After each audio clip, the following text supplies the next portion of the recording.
how to make your PS5 graphics better. Hi everyone, welcome back to our channel. In today's video, I'll simply give you some of the tips on how you can make your PS5 graphics better, so make sure to watch the video till the end.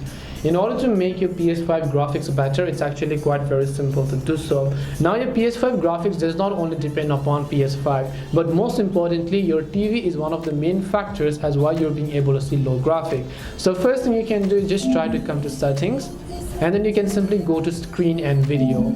When you come to screen and video, first of all check the current video output information. So currently I'm using 1920p or 1080p at 60 Hz, so I'm not using 120 Hz. If your TV supports VRR and HDR as well, that's perfectly fine. You can go ahead and use them. After that, you can see resolution is set to automatic, but I can just set it to 1080p or whatever else I prefer. If I try to select test 1440p, my TV does not currently support 1440p. That's why I'll not be able to use them. So currently it's set to 1080 pixels. After that, of course, I can set to VRR. Again, I can set that to automatic, but it doesn't support it. As for the 120 Hz, you can also set that to automatic. Depending upon the game, it will switch accordingly.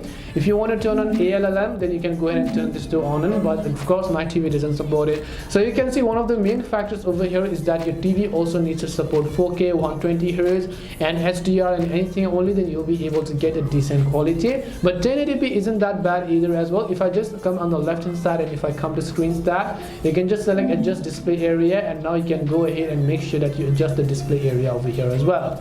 So hope this video helped you guys. If it did help you, then make sure to leave a like and subscribe to our channel. If you have got any more questions, then feel free to leave them down. Thank you for watching till the end, and see you in the next video.